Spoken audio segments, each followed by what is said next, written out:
네, 저희가 뉴욕 앤 서울 코너에서도 금요일마다 하는 또 특집 코너가 있습니다. 장우석 본부장이 오늘 함께 하시면서 뉴욕 주식시장, 미국 전반적인 시장, 그리고 한국의 관세기 같이 해보는 시간 오셨습니다. US닥의 장우석 본부장 모셨습니다. 본부장님 안녕하세요. 안녕하십니까. 장우석입니다. 네, 먼저 지난 한 주간의 미국 시장 네. 흐름부터 좀 확인해 주세요. 미국도 약간 조정을 받았는데요. 한 번씩 보겠습니다. 다우가 0.57%, S&P 500이 0.78%, 나스닥 1.18% 모두 하락하는 모습을 보였고요. 그 와중에 유틸리티 업종이 올라오는 모습을 보였고요. 1.45% 상승했습니다. 그다음에 커뮤니케이션 서비스 업종이 무려 4%가 넘어가는 하락을 보이면서 최악의 부진 업종으로 선정이 됐습니다. 커뮤니케이션 서비스가 이제 막 새로 생긴 거 아닙니까? 예, 그렇습니다. 뭐 페이스북, 구글 같은 게 포함되어 있는 업종이라고 보시면 될 것 같습니다. 네, 지난번 한번 소개시켰는데요. 저희가 다시 한번 기회 되면 다시 한번 설명드리겠고요. 전반적으로 미국 주식시장의 원동력을 어떤 상당한 변화, 어떤 역동성으로 설명하는 분들이 예. 있다는데 오늘 그거 좀 설명해 주신다면서요? 예, 미국 주식시장이 올라온 이유는 원동력이 이제 뭐 다양성인데요. 그 다양성이라고 한다면 한 기업이 계속 시총 1등이 아니고 네. 바뀌는 모습을 볼 수 있는데 제가 표로 준비했으니까 한번 보면 될 것 같습니다. 1960년부터 2018년까지의 표인데요. 10년 단위로 끊어서 말씀을 좀 들어보겠습니다. 일단은 1960년대로 들어가면요. 1960년대 1등 기업은 헷갈리시겠지만 네. AT&T가 1등입니다. AT&T 전화회사겠죠? 네. AT&T. 1970년대에는 IBM, 80년대도 마찬가지고요. 1990년대 엑슨모빌, 2000년대 들어서 마이크로소프트가 보이기 시작했고요. 2010년도에 다시 한번 엑슨모빌, 2018년에 보게 되면요. 애플 1등, 아마존 2등, 마이크로소프트, 구글, 버크셔 페이스북, JP모건 체이스, 존슨앤존슨, 엑슨모빌, 비자 순으로 나와 있는데 네. 이게 이제 보시면 되게 복잡하지 않습니까? 복잡하죠. 첫 번째 아실 내용은 많이 바뀌었다. 10년 단위로 많이 네. 바뀌었다고 보시면 될 것 같고요. 그다음에 두 번째는 1960년대부터 2010년대까지의 시총 탑10에 있던 GE하고 네. IBM이 갑자기 안 보입니다. 어디로 갔나요, 그 예, 친구들은? 몰랐겠죠. 네. 이제 시총 10위 밖으로 빠지는 모습을 좀 보였고요. 그다음에 또 굉장히 유명한 이 엑슨모빌이 무려 60년 동안 시총 탑10에 머물렀던 그런 기록도 있고요.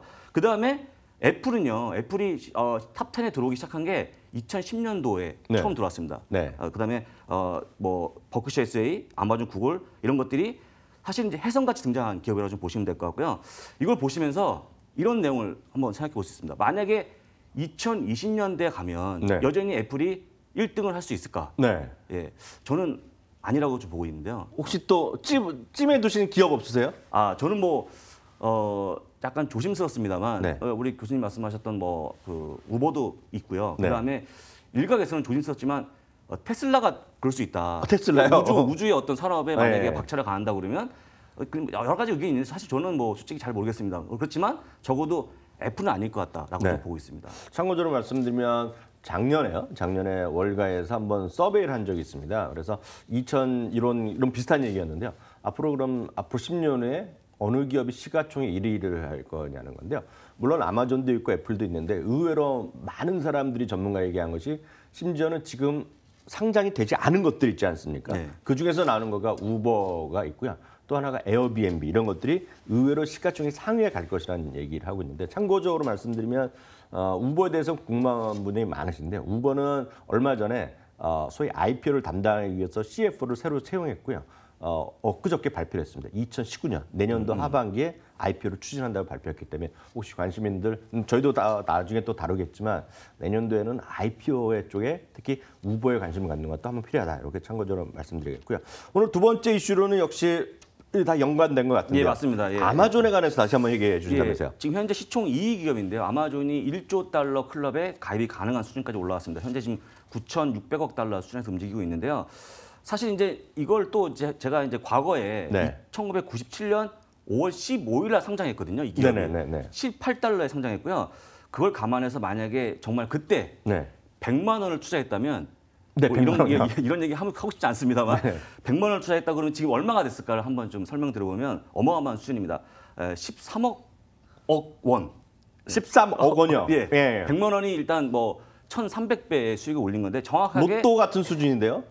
로또보다 더 이상인데요. 예, 로또 거의 로또입니다. 로또인데 네. 사실 이제 그렇게 오래 보유하신 분은 물론 없겠지만 만약에 보유했다고 그러면 20년 동안 네. 그런 수익이 나오는데 이걸 퍼센테이지로 환산하면요. 네. 13만 4,347%. 어이구나. 예, 가장 많이 올라온 기업이고 심지어 이제 애플이 2위에 있는데 네. 35,960% 굉장히 소박해 보이지 않습니까? 소박하죠. 아마존이. 그래서 그 정도면. 지금 월등히 보기에도 상당히 많이 올라온 종목으로 좀 치고 있고요. 제가 보기에는 뭐 곧 $1조 올라가지 않을까 싶은 모습이 보이고 있고요. 네. 보게 되면 그러다 보니까 제프 베조스가 부자 순위에 1등으로 올라서는 또 모습으로 보였습니다. 예, 현재 예. 재산이 170조 원. 네. 근데 2등이 빌 게이츠인데 100조 원이라서 네. 차이가 어마어마하게 커졌습니다. 어이구. 네, 지금 나가는 그림이 이렇게 왜 아마존이 돈을 버는지에 대한 아마존 왕국을 보여주는 그림인데요. 아마존이요? 예, 정말 다양한 어떤 기업을 인수하거나 투자해서 네. 제가 보기에는 정말 거대한 공룡이 되고 있는 게 아닌가 그런 생각을 해보면서 안타깝지만 지금 투자하시는 분들 굉장히 뭐 이거 할까 말까 고민스럽잖아요. 네네. 근데 작년 오늘 2017년 9월 7일이죠. 그때 네. 당시에 아마존 주가가 $980였습니다. 작년 오늘 $980. 그래서 만약에 아쉬운 분이 있다 그러면 네. 지금 바로 사는 게 답이다라고 얘기하고 있고요. 지난 시간에 제가 말씀드렸는데 일부 월가의 전문가들이 아마존 주가는 네. 2020년이 되면 맞아요. 예, $4,000 갈 수 있다. 네. 이런 얘기 있기 때문에 만약 아쉬우시면 주식을 투자하는 게 어떨까 말씀을 드려보겠습니다. 참고적으로 요 그림에 대해서 예. 한 가지만 제가 숟가락 얹는 말씀드리면 요 그림에서 말이죠. 아까 네. 그 제프 베조스의 얼굴 그림 나온 그림 다시 한번 보여주시면 거기 쭉 내리면요. 제일 가운데 블루 오리진이라는 기업이 있습니다. 블루 오리진. 네. 딱 보이시죠? 여기 워싱턴 가운데. 포스트 위에 예, 영어로 예, 써 있지만 거기 딱 현재 2배 수익 화면 있고 가운데 쪽 하나 블루 오리진인데요. 블루 오리진이 뭐 하는 회사인지 혹시 아시는 분 계실지 모르겠는데요. 이게 미국에서 가장 주목받는 우주 항공 산업 중에 하나고요. 저게 바로 로켓을 하는 회사입니다. 로켓. 그래서 스페이스 X를 많이 들으셨잖아요. 스페이스 X에 그거 율동하는 게 있고요. 또 많은 분들이 아시는 리차드 브랜슨의 버진 있지 않습니까? 네, 버진. 맞아요. 버진의 갤럭틱이라는 회사에서 하는 우주항공 로켓. 그러니까 달나라의 그 사람들 여행 관광객들 10억 내고 간다는 거. 그래갖고 스페이스 X 그리고 갤럭티아 버진 갤럭티아 그리고 블루 오리진이 우주항공 부대. 요즘 얼마 전에 워싱턴에 그 백악관에서 우주항공 부대 창설한다고 하지 않았습니까? 그래서 의외로 그 세 회사가 주목할 만하다라는 관점. 물론 다 이제 비상장인데요. 그런 게 여러분들 관심 있게 보시면 좋을 것 같고요. 그래서 오늘 이렇게 주제 한 두 가지 특집으로 준비해 주셨고요. 그 안에서도 저희 뉴욕앤서울 중에서도 핵심 코너죠. 뉴욕앤서울 크로스 체크 시간 들어가겠는데요. 오늘 저희가 다루고 있는 종목은 세 종목이 되겠습니다. 미국에서 세 개, 한국에서 세 개인데요. 테슬라 잠깐 얘기해 주셨는데 테슬라와 삼성 SDI 위해서 설명드리겠고요. 두 번째는 넷플릭스 요즘 좋지 않은데요. 우리나라에서 스튜디오 드래곤 다시 한번 설명드리겠습니다. 세 번째는 저희 방송에서도 올해 한 번 다뤘던 것 같은데요. 인투이티브 서지컬 그리고 한미약품을 설명드리도록 하겠습니다. 첫 번째는 테슬라입니다. 네, 테슬라입니다. 제가 지난 방송에서도 말씀을 드렸습니다만 일론 머스크에 대한 어떤 유명세에도 불구하고 네네. 저희 시각은 상당히 부정적이다라고 말씀을 좀 드렸었고요. 제가 방송한 이후에 주가가 한 28% 떨어지는 모습을 보여주고 있습니다. 그때 올라왔던 이유는 그거였죠. 1분기 컨퍼런스 콜 때 굉장히 막말하는 어떤 그런 모습을 보였고요. 네. 사실 이제 파산의 가능성까지 대두가 되면서 주가가 많이 빠졌다가 2분기 때 갑자기 진시버린 사과를 하면서 주가가 또 올라오는 모습을 보였고 또 한 가지는 트윗을 통해서 이제는 비상장 기업으로 공개 전환하겠다 이런 부분들이 나오면서 주가가 올라왔는데 가장 중요한 거는 실적 아니겠습니까? 네네. 실적을 봐야 되는데 다른 기업들은 지금 주가가 사상 최고치를 기록하고 있는데 테슬라는 현재 적자가 사상 최고치를 기록하고 있거든요. 적자예요, 적자. 다시 한번 그림을 보여드리면 네. 상당히 우려스러운 그림입니다. 이게 사실 나오는 그림이 현재 테슬라에 대한 적자 부분인데 엄청나네요. 너무나 많이 커지고 있는 모습을 보여주고 있고요. 이게 주주들은 다 같이 같은 마음이죠. 이게 줄기를 바라고 있는데 오히려 더 커지고 있는 모습을 보여주고 있고요. 또 한 가지가 장기 부채에 대한 그림인데 장기 부채 역시 아직 급증하는 모습을 보여주고 있습니다. 이런 것들이 나오다 보니까 이게 이제 사실 일론 머스크에 대한 인기도 있지만 돈을 벌어야 되는 거 아니냐 이런 얘기가 많이 나오고 있는데 그렇다면 만약에 향후의 모습을 좀 제가 한번 전망해 드린다고 그러면 나온 기사를 바탕으로 말씀을 드려보겠습니다. 현재 테슬라의 대주주가 블랙락이거든요. 네네. 블랙락은 심지어 일론 머스크를 교체하자.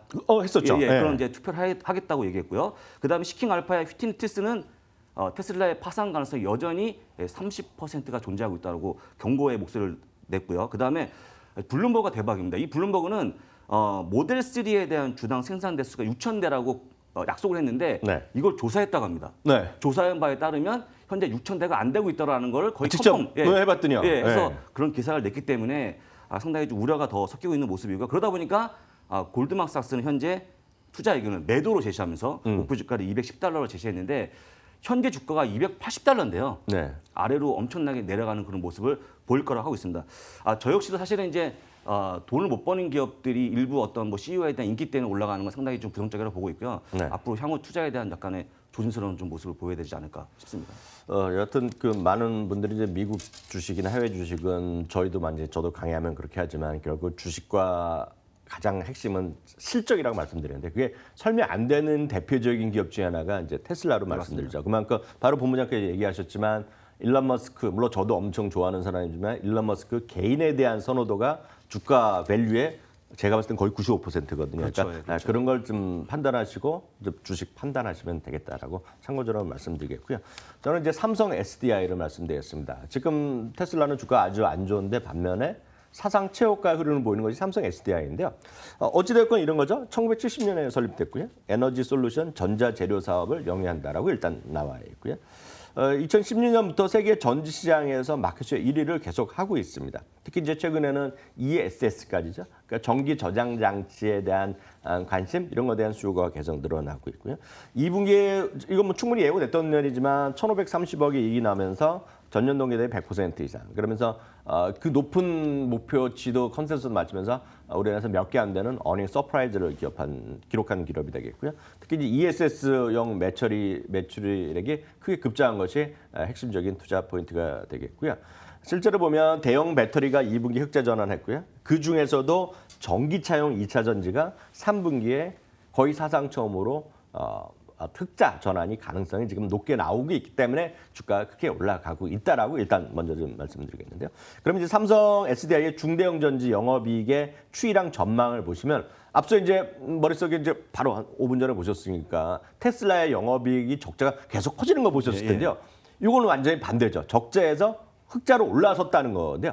제가 말씀드린 이거 오해하시면 안 되는데 이거는 삼성 SDI 중대형 전지 분야만 똑 띄어서 빼갖고 한 영업이기 때문에 이게 의미가 있는 것이다라고 일단 이해하시면 되겠고요. 이전부터 나왔던 소위 소형 전지, 그러니까 스마트폰에 들어간 것이 아니라 쉽게 해서 ESS라든가요. 전기차에들은 중대형 전지의 그 영업이익이 증가하고 있고 플러스 나고 있다. 똑같은 그림으로 LG화학도 그릴 수 있는데 LG화학도 거의 비슷하다. 그래서 LG화학도 금년 4분기, 3분기에 분기 흑자 전환을 노리는데 LG화학은 석유화학 분야 때문에 지금 좋지 않은 모습이다라고 일단 이해하셔야 되겠고요. 3분기는 어떠냐? 3분기에도 영업이익은 1,000억대가 아니라 이제 또 2,000억대로 바로 가고요. 3분기에도 지금 많은 증권사가 또다시 어닝 서프라이즈가 나올 가능성이 있다라고 일단 이해하시면 될 것 같고요. 그렇게 보는 가장 큰 거는 신규 전기차, 순수 전기차라든가 플러그드인 하이브리드형 전기차에 대한 배터리 공급이 크게 늘어나고 있다라고 보셔야 되겠고요.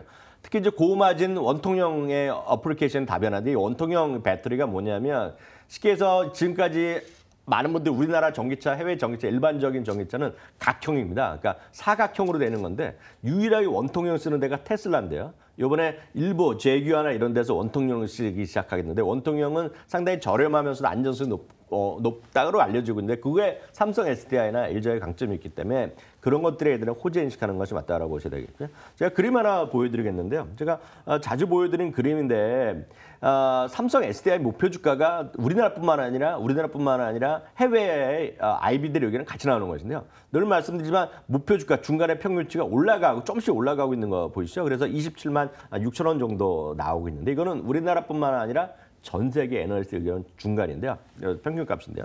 이게 초록색, 위가 초록색이 많은 것이 투자 의견 상향한 거고 빨간색이 하향한 것인데 빨간색이 요즘 안 나옵니다. 참고적으로 말씀드리면 여러분들이 아실 만한 IT 쪽에서 보면 소재를 포함한 삼성 SDI가 들어가고요.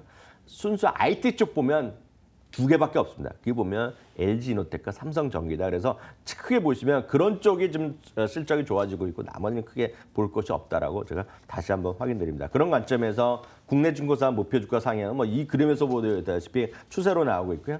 당연히 삼성 SDI에 대해서는 장기 매수 의견 다시 한번 확인드릴 수 있겠습니다. 두 번째 크로스 종목 들어가겠는데요. 이거 역시 좋지 않은 거죠? 넷플릭스입니다, 요즘에. 네, 넷플릭스 주가가 최근에 재미가 없습니다. 미국 최대 동영상 스트리밍 업체인데 이름에 걸맞지 않게 좀 주가가 빠지고 있는 모습을 보여주고 있는데요. 현재 글로벌 가입자 전체 가입자 수가 1억 3천만 명이고요. 현재 매출이나 EPS가 준 적이 없습니다. 다만 최근에 나왔던 뭐 그 순증 부분, 예상치 순증 부분이 약간 떨어진 게 문제였는데 제가 왜 이 기업이 대단한지를 일일 비디오 이용 시간을 제가 보여드리면 다시 한번 설명을 좀 드려보겠습니다.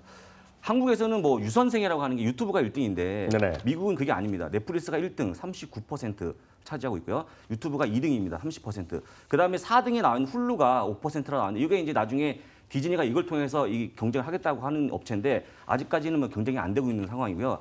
그래서 보시게 되면 넷플릭스는 유튜브를 이기는 거의 대단한 기업이기 때문에 저도 굉장히 좋게 보고 있는데 주가가 왜 빠지고 있느냐 설명을 들어보면 아까 말씀드렸다시피 2분기 가입자 예상치가 좀 하회하는 모습을 보였고요. 그다음에 디즈니가 폭스 인수하면서 이제 진짜 경쟁이 심화되는 거 아니냐라고 했고요. 그다음에 최근에 애플 비디오 서비스가 2019년에 5억 달러, 2022년에는 4억 달러의 매출을 보일 것이다 하면서 정말 이 이제 분야는 경쟁이 치열해질 것 같은 보고서가 나오면 주가가 빠지고 있는데 지금 현재 한 분기에 넷플릭스가 벌어들이는 매출이 40억 달러니까요. 네. 애플이 곧 따라잡지 않을까 지금 보여주고 있습니다. 근데 개인적으로 제가 보기에는 넷플릭스를 저는 굉장히 높게 평가하고 있는데 지금 나가는 이 그림 때문에 그런 거거든요. 넷플릭스 현재 벌어들이는 모든 매출을 다 쓰고 있습니다. 네네. 그래서 만약에 돈 버는 기업으로 탈바꿈하려고 그러면 지출을 조금만 줄여도 상당히 밸류에이션이 나오기 때문에 제가 보기에는 우리가 주가가 빠지는 거에 대해서 그렇게 걱정할 필요가 없다라고 좀 보고 있고요. 마지막 나가는 그림이 이제 애플과 넷플릭스와 디즈니의 어떤 그런 경쟁 구도 때문에 네. 상당히 우려를 많이 하시는데 제가 한마디 말씀드려보면 애플을 보는 구독자, 그다음에 넷플릭스를 보는 구독자, 디즈니를 좋아하는 구독자는 경쟁이 아니고 공존의 관계다. 그렇죠. 예, 예. 다 틀립니다. 층이. 그러니까 어떤 분 저는 사실 넷플릭스보다는 디즈니를 더 좋아할 것 같거든요. 네. 우리 애들이 워낙 좋아하다 보니까. 네. 근데 또 넷플릭스 좋아하는 분도 계실 거고 애플을 좋아하시는 분도 계실 거라는 얘기죠. 그래서 저희가 보기에는 이게 경쟁이 심화돼서 결국 넷플릭스 주가가 빠질 거라기보다는 각각의 영역에서 최선을 다하지 않을까 싶어서 좀 장기적인 관점에서는 좀 관심이 좀 필요하다라고 좀 말씀을 드려보겠습니다. 저도 참고적으로 말씀드리면 제가 주가가 애플이 얼마 갈지 넷플릭스 얼마 갈지는 전 정확히 모르잖아요. 예. 제가 드릴 수 있는 말씀은 앞서 좋은 말씀하셨는데 공존에 관한 게 뭐냐면 이런 거죠. 넷플릭스 보는 분들의 입장에서 보면 이제 디즈니가 디즈니 플레이라는 이름을 빠르면 내년부터 시작하고 애플이 지금 애플 비디오를 서비스를 좀 더 확대했을 경우에 넷플릭스를 끊어버리고 디즈니를 간다를 경쟁이 된다는 얘기하는데 모르겠습니다. 저는 워낙 넷플릭스나 같은 거 미국 미드 이런 뭐 해외 영화를 워낙 많이 보는 입장에서 보면 저는 두 개 다 보거든요. 네. 예를 들어서 저는 아마존 프라임도 보고 있고요. 디즈니에서 하면 마블을 독점적으로 볼 거기 때문에 마블 이제 영화 뭐 마블 코믹스 아시지 않습니까? 네. 그러니까 넷플릭스에서 마블이 빠지는데 디즈니에서 그거 한다? 전 그것도 또 가입하죠. 그렇죠. 네, 당연히 그런데 그게 뭐냐면 여기서 말씀드린 넷플릭스라든가요. 예를 들어 디즈니 그리고 혹시 애플 다 하더라도 다 세 개를 네 개를 다 구독하더라도 쉽게 말씀드리면 케이블 TV 하나 구독하는 것보다 쌉니다 미국에서. 그렇죠. 그래서 그것을 여러분 염두에 두시면 너무 크게 우려할 필요는 없다는 생각. 물론 저 개인적인 생각이지만 참고적으로 말씀드렸고요.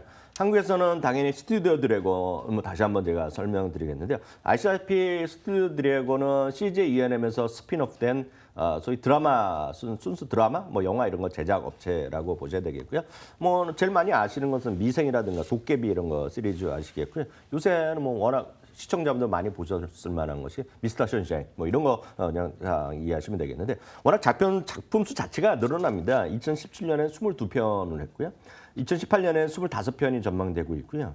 2020년엔 지금보다 또한 20-30% 늘어나서 40편 목표 나오는데 이게 이제 미스터 션샤인인가요? 이거 나오시면 될 것 같은데요.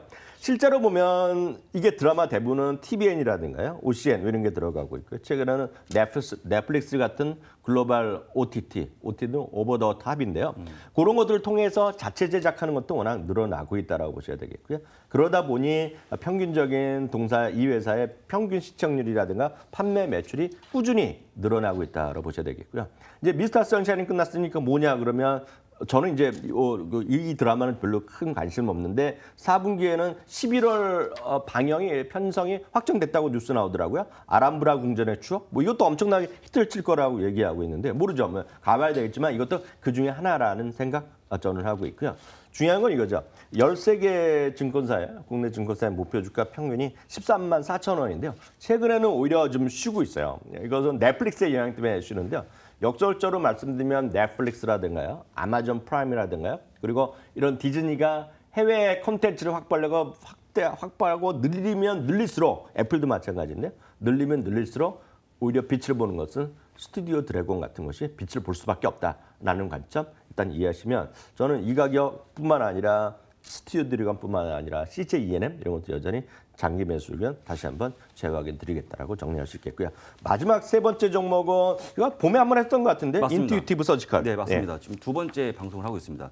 인투이티브 서지컬은 혹시 이제 영화에서 보시게 되면 뭐가 살이 이렇게 베이거나 그럴 때 과거의 미래 영화죠. 보면 이렇게 로봇이 탁탁 수술하지 않습니까? 그렇죠. 이렇게? 예, 예. 그런 거라고 보시면 됩니다. 그래서 외과 수술용 로봇 다빈치로 굉장히 유명한 회사인데 나가는 그림이 바로 그런 겁니다. 그래서 기본적으로 사람보다는 로봇이 더 수술하는 거라고 보시면 될 것 같고요.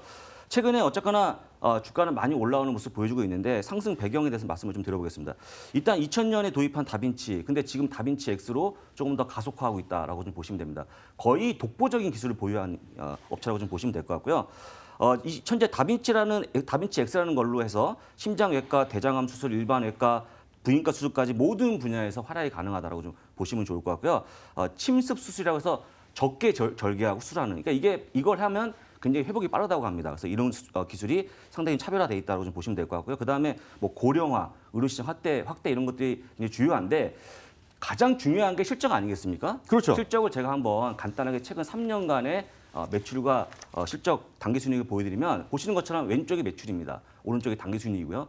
올라오는 모습이 굉장히 가파르게 올라오는 모습이기 때문에 역시 돈을 잘 벌고 있는 기업이다 보니까 최근에 주가도 굉장히 가속화해서 올라오고 있는 모습 이게 지금 월봉 차트거든요. 월봉 차트인데 작년에 주식 분할했지 않았습니까? 반응한 겁니다. 다 반응한 건데 거의 네. 뭐 한 2년 만에 3배 정도 올라오는 모습을 그러니까요. 보였는데 그만큼 독보적인 기술을 갖고 있기 때문에 또 돈을 잘 벌다 보니까 이렇게 올라왔는데 제가 한 가지 마지막에 좀 주의사항을 말씀을 드려보면 이 다빈치가 갖고 있는 여러 가지 특허가 있는데 네. 그 핵심 특허가 곧 네. 만료가 됩니다. 만료가 되면 네. 그동안 이제 그걸 본따서 만들려고 했던 많은 경쟁 업체가 나올 수 있다. 트랜젠트릭스 뭐 이런 네, 그런 거죠. 네, 근데 그런 거죠. 예. 제가 생각하기에는 사실은 이제 이 기술을 따라오기에는 상당한 격차가 있기 때문에 쉽지 않을 거라고 보고 있습니다만 일각에서는 그런 것 때문에 상당히 주가가 조정받을 수 있다는 부분이 있기 때문에 제가 보기에는 그런 것들 뭐 감안해서 고민해 보시면 이걸 갖고 뭐 몰빵하시거나 이렇게 하지 마시고 네. 다양하게 포트폴리오 구성하는 거에는 큰 문제 없다라고 말씀을 드려보겠습니다. 많은 분들이 저희 방송 꾸준히 보신 분들도 이게 이름이 어려워갖고 인투이티브 서지컬은 어렵습니다만 많은 분들이 이거랑 상관없이 어르신들이 다 압니다. 이 회사를. 다빈치 수술로. 예, 네이버나 이런 여러분 다빈치 쳐보시면 그러니까 가수 다빈치가 아니라 다빈치 수술 치면 쫙 나오거든요. 바로 그 회사다라고 일단 이해하시면 그 회사가 상장돼 있냐? 쉽게 해서 제가 아는 친구가 외과 의사가 예, 있었는데요. 자기도 알아요. 근데 아시죠? 예. 주식도 하는 친구거든요. 네. 근데 이게 상장돼서 자기가 직접 살 수 있다는 건 몰랐죠. 2년 전에 몰랐거든요. 그 친구가 제 얘기 듣고 샀어요. 네. 그 돈을 많이 벌었죠, 진짜. 그래서 정말 많은 분들이 진짜 해외 주식도 여러분들의 주위에 있다라는 걸 다시 한번 말씀드리겠고요. 우리나라에서 이제 이런 회사가 없기 때문에 굳이 그런 의학 쪽에서 제가 한미약품은 오늘 하나 다시 한번 골라봤는데요. 한미약품은 워낙 대한민국에서 지금 제약업계에서 1, 2위를 다투는 회사죠.